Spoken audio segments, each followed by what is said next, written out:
Right. Here's a update. A couple of things. Firstly, my last live, what I was talking about with the Ukrainian angel man and everything he told Vladimir. Literally, what I posted that like over 8 hours ago, and then 4 hours ago, someone posted that one of the lithium mines that Zelensky had promised Trump in the deal has been captured by Russia. And it's considered like their most lucrative, like it's their biggest, most lucrative one. Apparently, the lithium is so good they call it white gold, and it's now in ownership of Russia. And it was taken before Zelensky signed the deal to hand it over to America. So now Trump's not getting it. Because it was supposed to be taken. Zelensky was supposed to give it to America to pay them back for, the money that they stole and embezzled in that from the war.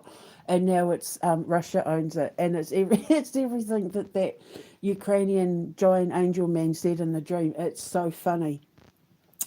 Then I'm getting my Sunday dinner ready. I'm making homemade pizza. I make my own homemade pizzas. I think I make the best pizzas in the world next to the Italians. And I'm sitting there making my dinner, and then it just hit me like a bolt out of the blue. This whole thing with Venezuela, and I keep talking about my Mayan temple dreams. I realised one of my Mayan temple dreams is talking about, okay, I've put it in the description box, but it's me walking through the desert, hungry, thirsty, tired, and being told just like keep walking. And I see a golden light coming out of the top of a Mayan temple, and I'm told to follow it. And when I get to the bottom of the stairs, like there's all these different kinds of animals that are leading me up to the bottom of the stairs. And before I climb the temple, I'm told to turn around.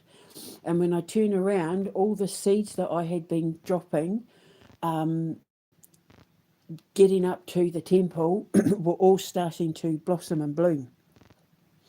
And then I was told to have faith and to climb the top of the temple. And when I get to the top, I turn around and I see like a whole bunch of people, that the animals that led me up to the temple, a whole bunch of people being removed from this jungle and sent to the desert. And I had always assumed it was like my students and, the people from my past that did all of this to me being held accountable. But now I'm starting to think it might be Keir Starmer and all the people that conspired against the king. Because a voice out of nowhere, who I always refer to as Tuxedo Man, the man in my dreams, I call him, says to me, like, because I'm being asked to step into the golden light that's like that's beaming from the top of the temple, and I'm hesitant. And the voice of the man in my dream says, like, you can do this, baby, I've got your back, or something like that. And I'm like, oh God, bollocks. And I step in, and the light kind of like ascends me, like my whole body goes limp as my body is rising, like it's ascending, like the literal definition of an ascension. When you see the pictures of people ascending and they're all limp and they've been risen up. And I'm ascending, and then I land at the foot of a red carpet with him in a tuxedo, although I never saw his face. I can't tell you what he looks like because I never saw his face. I just always refer to him as Tuxedo Man. My sons and I always refer to him as Tuxedo Man because I know he's wearing a tuxedo, I'm wearing a gown.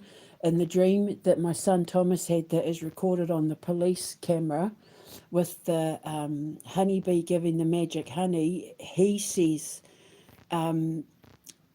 when we were showing the future drinking the magic honey, I was on the red carpet wearing a beautiful gown. He said he'd never seen me look more beautiful, and I was with a man in a tuxedo. and I was having my photo taken, and we were walking the red carpet. So it's like a follow on from that. So we just refer to him as Tuxedo Man. But in the dream, militaries and people wearing crowns and that are placing gold and guns and all sorts of things at the feet of Indigenous people. And when I was getting my dinner ready, I realised that it's referring to everything that America and Britain and that have stolen from Venezuela. Obviously, Indigenous people are also like Icelandic and from Greenland and Norway and Ireland and all of that. And it's Kerstama and the EU and all their militaries and all these raids that they've been doing in Venezuela and all these other countries like Palestine and that is all going to be returned to them. That's what I've realised. Everything they've just stolen from the lands of these people, the oil, the resources, the gold, everything, because it was gold that was being laid at their feet as well as weapons. It's Britain and America and NATO and all that being forced to return everything they stole back to the people, especially like Venezuela. You know how Trump's trying to sell Venezuela's oil and people don't want to touch it with a 10-foot barge pole because like they know that it's cursed. They know it's cursed. People are kind of slowly starting to back away from him. Yeah, all the while, because remember the angel said that everything that was taken is going to be returned.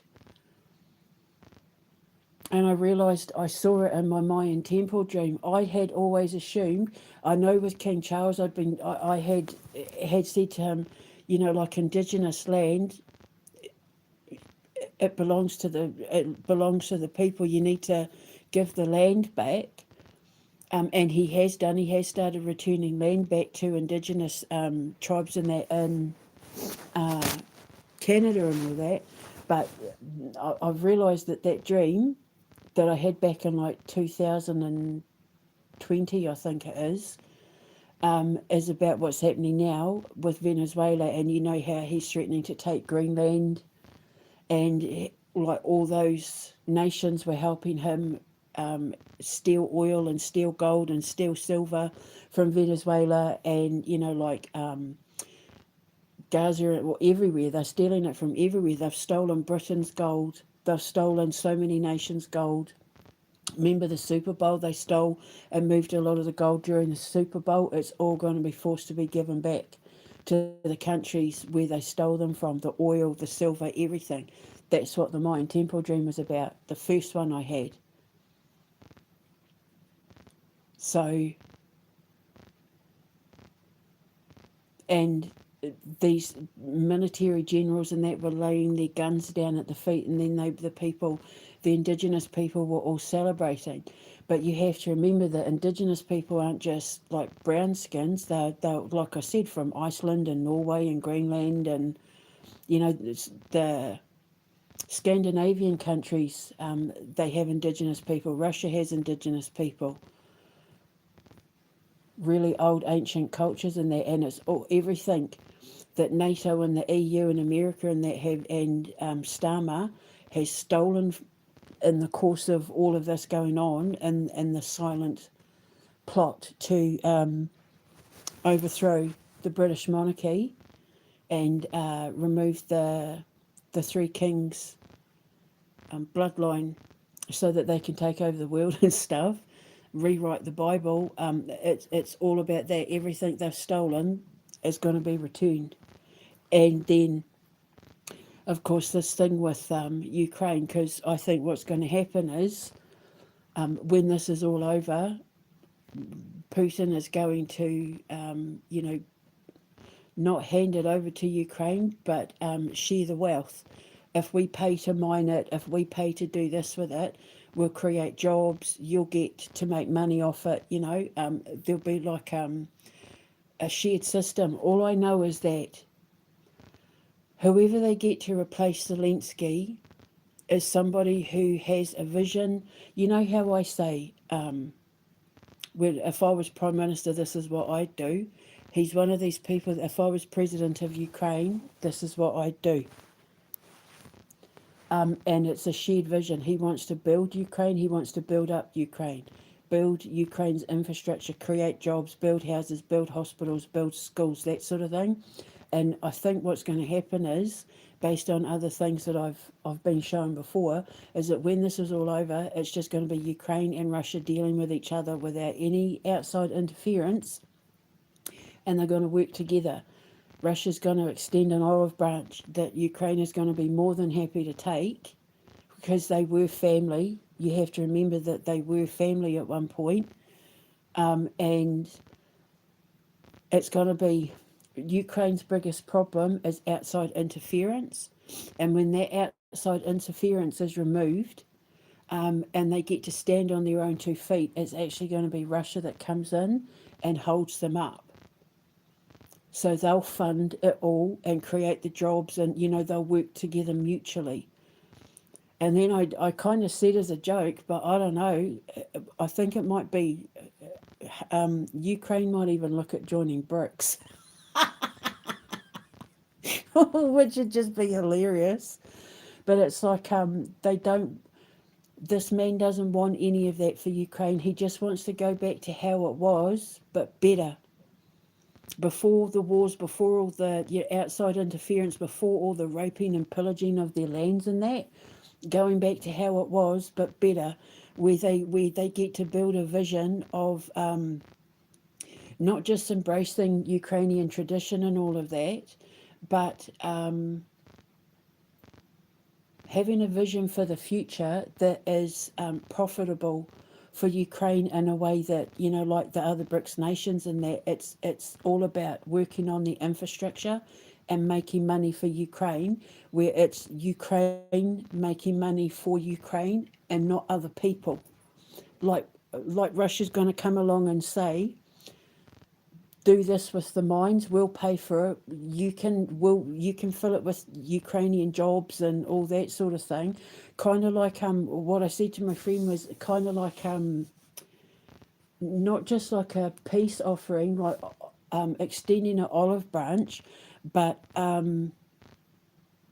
reparations for the cost of war. Like they were put in impossible odds. They were forced to fight each other when nobody actually really wanted to fight. But Russia's going to step up as like the father and not fix what they broke, because they didn't have a choice to have to defend themselves. They were forced into a corner. The propaganda wheel turned so fast that they didn't have a choice. But unnecessary lives were lost on both sides of the fence that was completely unnecessary. But because he's the sort of person that he is, and he's fair and he's balanced, being a Libra, he's not a psychopath like the rest of them. It's not about power and all of that for him. It's about everyone just making money the right way.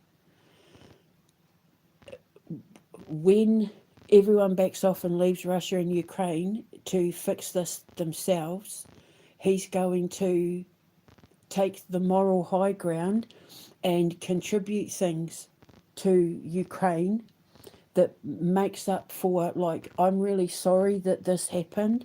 I hate the fact that X amount of people had to die and buildings had to be destroyed and that sort of thing, because unlike America and Ukraine and everyone that's backing Zelensky, he doesn't target civilians. He tries to minimise civilian casualties in that, and it's war is brutal and totally unnecessary. War is only for profit. So he's going to come along kind of like with the mindset of like, I hate that this happened. This shouldn't have happened. We used to be brothers. We used to be family. So now that this is over and done with, let us help you get back on your feet, as our way of saying bygones be bygones, and we're going to contribute our bit to make up for the role that we played in this. And the response from Ukraine will be, that's brilliant, that's fair enough.